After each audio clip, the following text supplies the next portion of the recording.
Hello, good afternoon and welcome back to Silverstone, where we're on the international circuit today for this 750 Motor Club race meeting, the second day of it.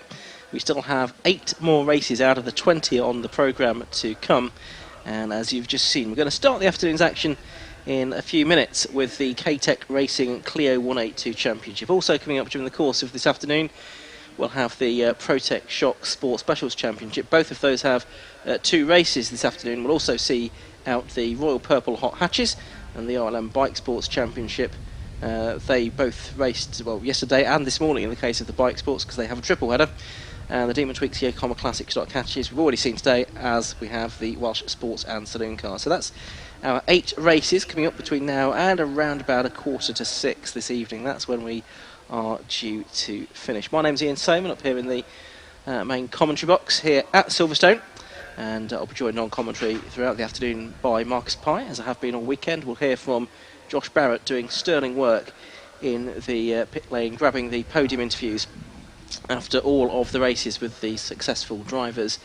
Pleased to say that we've got blue sky and sunshine now out at Silverstone, and the wind nowhere near as strong as it was yesterday, where there was a veritable gale in the face of the drivers as they went up Hanger Straight, tailwind down the international pit straight.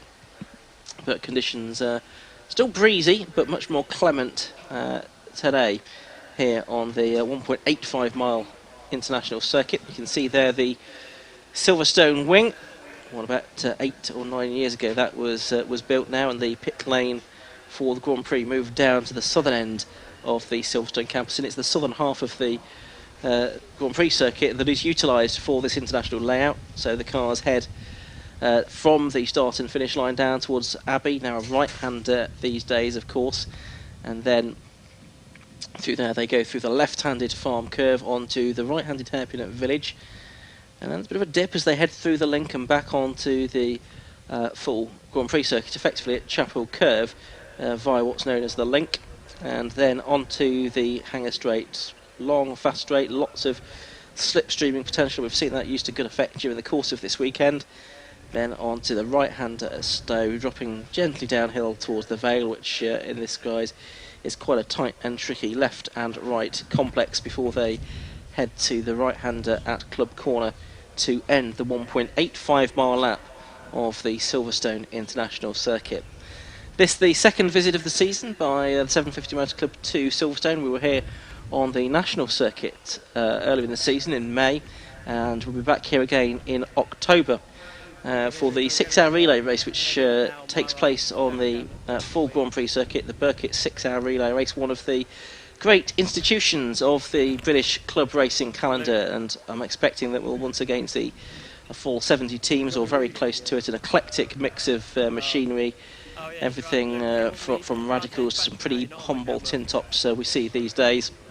And that's always great fun. This year, unusually, it's got a club meeting, a 750 Motor Club meeting the day after it, which will see championship finals for several categories, including Club Enduro, Hot Hatch, Classic Stock Hatch, and the historic 750 Formula, not the historic 750 Formula, I beg your pardon, but the BMW Car Club Racing Championship as well. That will be on the day after the Burkitt on the Grand Prix circuit, so that'll be great fun for the drivers to have their chance to drive around the full 3 mile plus layout here at Silverstone. Just a few delays at the moment because there was some oil put down in the Welsh Sports and Saloon Car race before the lunch interval, and that's being cleared up, but I can see beneath me the circuit vehicles that have been dealing with that are heading back. There you can just see the tractor heading through shot there. The sweeper is heading back in, and all of that should mean that we are able to get the cars out for the first race of the afternoon very shortly. That is going to be for the K-Tec Racing Clio 182 Championship. We've got rounds 11 and 12 of the championship here today, so there's 4 more races to come after this. Those will take place at Donington Park next month and at Snetterton. But it is we've already had meetings, I should say, at Brands, Mallory, Anglesey and Cadwell to make up the first 10 rounds of the championship. It is joint leaders in the championship coming into this weekend, so it couldn't be any closer between James Bark and Ryan Polly. 319 points apiece they have. with Bark having got into that position, having taken a clean sweep of victories in the triple header that we had last time out at Cadwell Park. He and Ryan Polly exactly level on points then coming into this weekend. Don de Graaf is our third place driver in the championship on 308 points. Don de Graaf, the man from Surrey, and Scott Edgar, Simon Donoghue and Jay Daniels complete the top 6 in the point standings coming into this weekend. But let's take a look at the grid then for this first of 2 races today for the K-Tec Racing Clio 182 Championship, and it is James Bark, the triple winner from Cadwell Park. It is on pole position in car number 85, and he is alongside number 3, Jack Kingsbury, making his first appearance of the season since the opener at Brands Hatch. Ryan Polly, the joint championship leader, number 36 on the inside of row 2, alongside number 15, Don de Graaf. So the 3 championship contenders all on the first 2 rows of the grid. Ross Bourman, he's making, I think, his first appearance of the season, number 66 on the 3rd row of the grid, alongside number 6, James Sundler, with Scott Edgar, number 21, and Stephen Langton, number 11, making up row 4. Fifth row of the grid, it's Justin Griffiths and Christian Lawrence, alongside one another, 55 and 56. Stephen Richardson and James Gahagan, 7 and 14, are on the 6th row of the grid. Simon Donoghue, he's had a 5-place grid penalty, so he starts 13th on the grid in car 25 alongside Terry Roughton. Similarly for Josh Larkin, he also having had a 5-place penalty after an issue at the last meeting, so that put him back to 15th position in car number 13, and alongside him is the 31 car of Jay Daniels. On the 9th row, it's going to be 48 Tristan Lang and 88 Thomas Hall. The 10th row, 99 Neil Heath and 44 David Garside. Row 11 will be number 74 Gary Bayton and 35 James Bishop. And rounding out the field will be 27 and 23 Michael Ward and Jason Powell. So 24 cars on the grid then for this K-Tec Racing Clio 182 Championship round. Ryan Polly, I'm being told by Trevor Gregory, a Clio competitor on occasion in his own right, he tells me that Ryan Polly has changed his engine between qualification and the race. I see that Ryan Polly actually did his best lap on the first lap of the session. He completed 9 laps, but he's changed his engine between quali and the race. And the penalties for Simon Donoghue and for Josh Larkin are in fact for camera infringements from qualifying. So all of the cars have to run a camera, and if they're not running those as required, or they can't get the images off them, then there is a penalty afoot, and that's what we see here. So cars coming onto the grid for this 13-minute plus 1 lap for the K-Tec Racing Clio 182 Championship.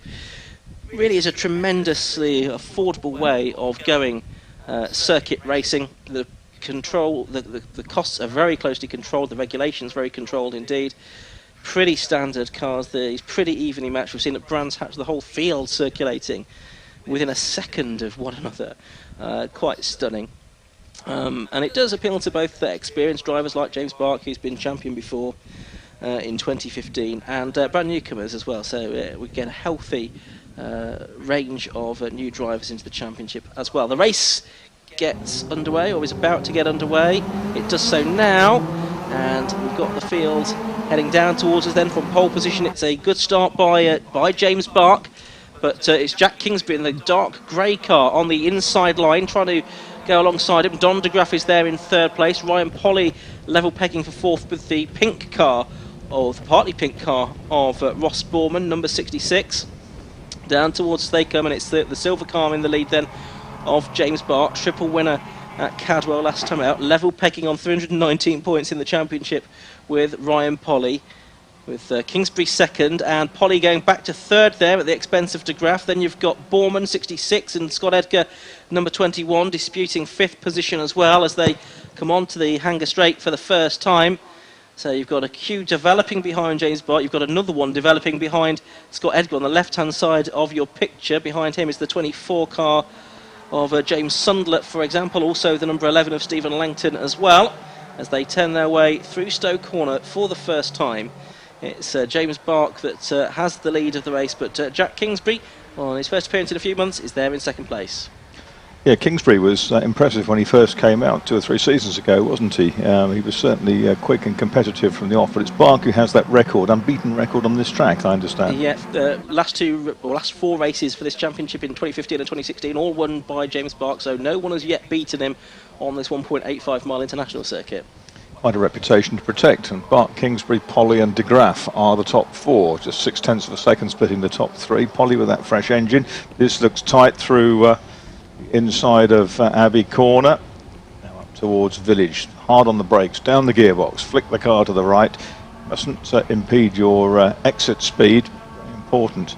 It's fractionally uphill. Smithson borrows a touch there, and it's the 56 car got involved in the middle of all that. That was Christian Lawrence. Onto the hang straight they come then, so it is Bark, the number 85 car, that leads.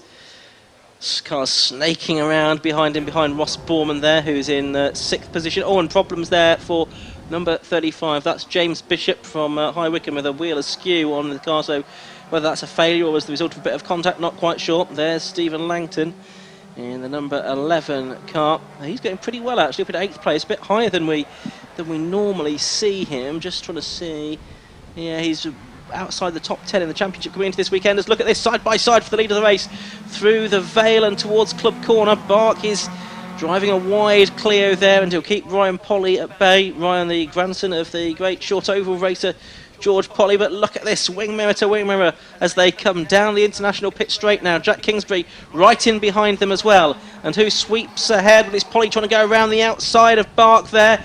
Down towards the Village they go, but he's got his nose in front now, Marcus. Did you see Bark's car pogo over the curb there? Quite something. It's a change of lead then, and it's the 36 car which leads, which is Polly. Of course, his granddad was 306, George Polly, in the short oval racing. You can't have the 3 numbers. And here, that's where the other car was stationary in the middle of the link there. And through they come then, and a change of leader. But no change of problem, because they're ganging up behind him. As you heard Graham Gant say in the Formula V's, if you've got more than one car, the tow is absolutely quite sensational. Down the hanger straight they come into Stowe Corner. And there's 5 of them in that lead group at the moment. Scott Edgar's in there, Don de Graaf's in there as well. Jack Kingsbury in the sort of gunmetal grey car. Now different lines being taken by the 2 leaders through Stowe Corner that time. Now how has that shaken out as they go down towards the Vale? Well, in actual fact it looks like Bark has lost out because of that, and it's Don de Graaf, number 15, that has shot through into 2nd place. And look, Ross Borman now in 6th place has latched on to the leading group as well, with Scott Edgar's 5th place now under threat. So we've got really 6, 7, 8 cars now in the leading group, and they swarm the way down the international pit straight, fanning out across the track. It's Polly that leads, De Graaf in 2nd, James Bark in 3rd, Jack Kingsbury in 4th, 0.8 of a second separating those 4, and only 2.54 seconds separating the first 8 cars, with Simon Donoghue, number 25, at the back of the group. Bark makes another place back up there, as going very wide is number 25, Simon Donoghue. So I think he had made a place up, but he's lost it again. But yes, Ryan Polly there, now suddenly with quite a big advantage over Bark with De Graaf. He's been shuffled back to 4th position behind Jack Kingsbury. So Polly all of a sudden with quite a big advantage here. Yes, he had 0.4 at the end of the previous lap. That was his advantage, but they'll whittle that back, I'm pretty confident in saying. And down the inside, rattling down the inside, is De Graaf. And they were 3 wide going into, and really wide off the track has gone James Bark there. And now Scott Edgar's trying to make it 3 wide down to the Vale. 4 wide, in fact, with Bark not too far behind. You see the extra momentum that Bark carried, having gone wide and off the track. And he's managed to squeeze his way back from 4th, essentially, at Stowe to 2nd at Club. But I think it's worth saying he was off the track. So, yeah, he came out about 10 miles an hour quicker. We'll see what's done about that. I would note that James Bark has been pinged for track limits already during the course of this season, so he needs to watch that. He's in 2nd place there. 3rd is number 3 then, which is Jack Kingsbury. 4th is number 15, Don de Graaf. 5th, 21, Scott Edgar. But Ryan Polly's lead from 0.4 seconds on the previous lap up to 1.88 seconds now. So all of a sudden he's been handed a very handy advantage. That engine change seems to have worked. Scott Edgar makes up 2 places at Village there in the number 21 car, so he goes up into 3rd position. Now Scott Edgar has had 1 2nd place finish. That was at Anglesey during the course of this season, so he's not completely alien to the podium spots. but he has now gone second. Ryan Polly leading, James Bark second. Bark trying to break away from that group and focus on reeling in Ryan Polly and taking the fight to him. Meanwhile, in the background, you've got De Graaf 15 with a red nose, and number 3, Jack Kingsbury together, and there's a touch there as Kingsbury tries to defend from the number 15 car as they head down into Stowe Corner. Is that the Marquis of Kingsbury rules? A little bit of pugilism.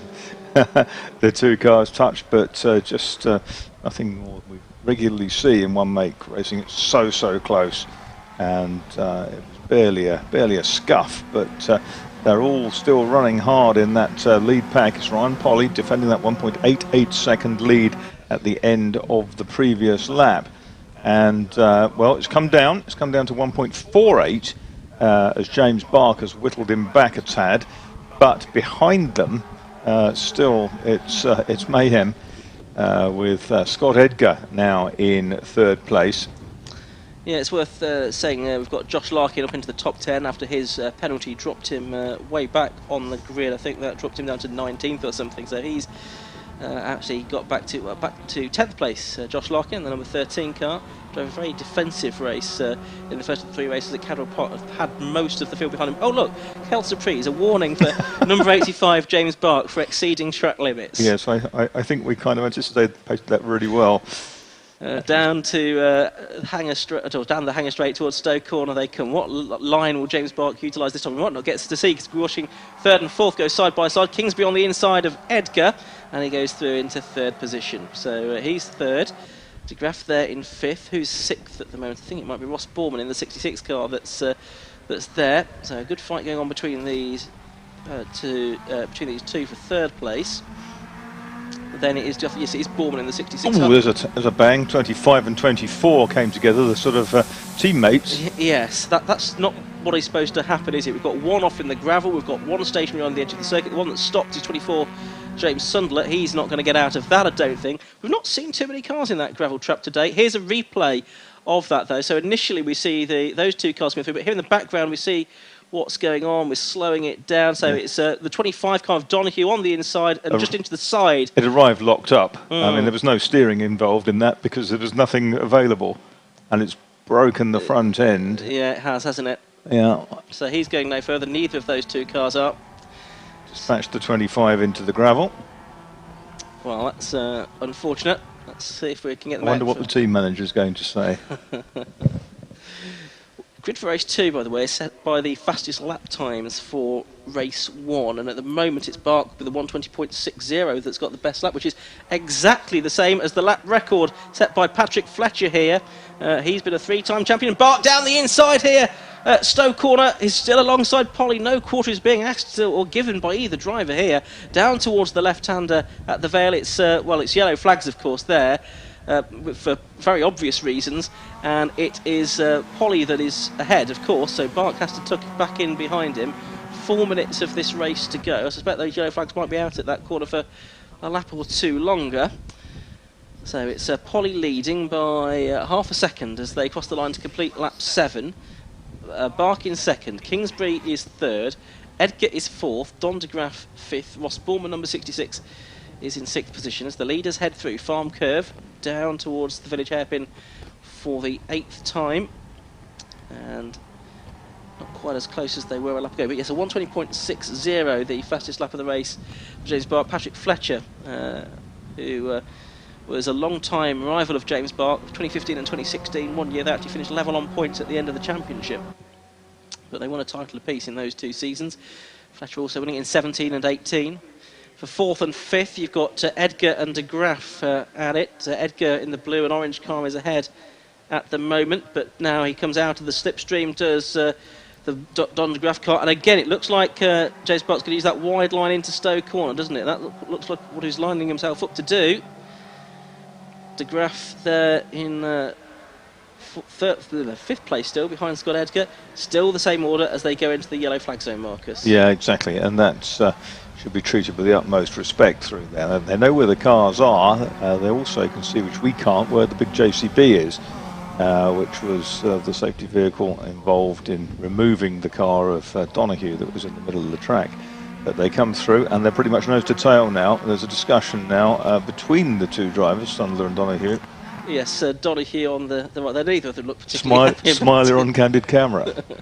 And Bark is all over the place. He's off the circuit. He's locked up completely, smoking. He spins. Now, actually, is that just a lock-up or is that an engineer? She's bouncing all over the circuit. He's rejoining the track, having missed the village hairpin completely. There's actually a fault on that car. There's a mechanical issue. There's an oil leak somewhere and he did amazingly well to catch it, given that he was off the track at least twice. And not collect anybody either, more to the point. Bango's his record then. Well, yes, so he is going to be beaten here at Silverstone. Bango's his record, and Bango's gotten something else by the looks of it as well. So Ryan Polly now with a big lead over Jack Kingsbury. I was about to say, actually, Jack Kingsbury had narrowed the gap to Ryan Polly and James Bark on the previous lap. It promotes this to the battle for third between Scott Edgar and Don de Graaf. And now a bit further back, you've also got a nice scrap go on. This is between the number 11 car and the number 14 cars. This is Stephen Langton and James Gehagen that were battling there. But here's this fight for third, down towards the Vale. I think the yellows must have gone in now. Yep. So Edgar and de Graaf overlapping as they go through the Vale and towards Club Corner with a minute and a half plus 1 lap left to go. But Ryan Polly's lead now nearly 3 seconds, so he should be pretty safe there. And the engine changes qualifying will have paid dividends. Kingsbury, Edgar, de Graaf, Borman, and it'll be Stephen Langton. No, it won't. It'll be Josh Larkin actually up into the top 6. He got ahead of Langton on the previous lap. So that's a good drive from the lower reaches of the top 20 for Josh Larkin. As Edgar and de Graaf are still at it, hammer and tongs. It's still Edgar in the 21 car that's ahead. So the man that was second at Anglesey, looking to get another podium finish out of this one. Do have a few Clios littering the side of the circuit after this race, unfortunately. The timed element of this race is now run out, so at the end of this lap, Marcus, they will get the last lap board. They will. They're working lap 10 now, so they'll finish that one. On to the 11th. There's that battle, though, for the lower places. And de Graaf just hugging the inside line. There might have been a minor touch there, but again, Borman tucks to the inside. Round the outside goes Edgar. And Edgar's in a kind of prime position if he's close enough, which he's not to get both of them, but he's going to get one. Oh, he has got both because de Graaf obligingly left the door open. And the checkered flag actually has gone out, so checkered flag is waving, and it's victory for Ryan Polly in the K-Tec Racing Clio 182 Championship, round 11 thereof. He beats Jack Kingsbury by just under 3 seconds in the end, so he is second. Scott Edgar, number 21, takes third by 2/10 from Don de Graaf. Ross Borman a quarter of a second behind him in 5th place, so that's very tight for 3rd, 4th and 5th. Josh Larkin 6th over the line in the number 13 car. Stephen Langton 7th in number 11, 8th to number 14 James Gehagen. Terry Roughton, undoubtedly Terry Roughton 9th in number 2, and rounding out the top 10 was 56 Christian Lawrence. And those that did make it to the checkered flag, and there was 19 of them, all of them did so, separated in by about 35 seconds after all of that racing. Now, this is what happened to James Bark then, Marcus. He bounced over the curb, didn't he? He damaged it, I think, probably on the curb. And it's gone really sideways out of the end of Abbey through Farm, and it comes back onto the track. He loses it again, keeps his foot buried in the throttle in the hope of being able to pull himself out with that front-wheel drive, and then he realises that something's very seriously wrong. There's a lot of oil smoke coming out of it, and it's curtains, unfortunately. It certainly is, and not good news for James Bark in the championship, not good news either for the number 24 car of James Sundler, who ended his race in the gravel trap, 8th in the championship coming into this weekend. But here are the results. Ryan Polly it was that took the win by just under 3 seconds from Jack Kingsbury, number 3 in 2nd place. 21 Scott Edgar was 3rd. In 4th place, number 15, that was Don de Graaf. 5th went to 66 Ross Borman on his return to the championship, ahead of number 13 Josh Larkin, who came up through the field. Stephen Langton, James Gehagen and the rest. Stephen Richardson was 11th, Tristan Lang 12th, Thomas Hall, David Garside, Neil Heath, Jason Powell, Michael Ward. Gary Bayton at his local track, Justin Griffiths was the last of the finishes, although he dropped a long way from his starting position, so he must have had a spin somewhere. As we saw, James Bark out with a couple of laps to go. We also lost James Sundler, Simon Donoghue and James Bishop right in the early stages of the race. So a bit of a race for attrition. It's going to take a few minutes, I think, to clear up all of those cars from the K-Tec Racing Clio 182s before we get on to the ProTech Shock Sport Specials.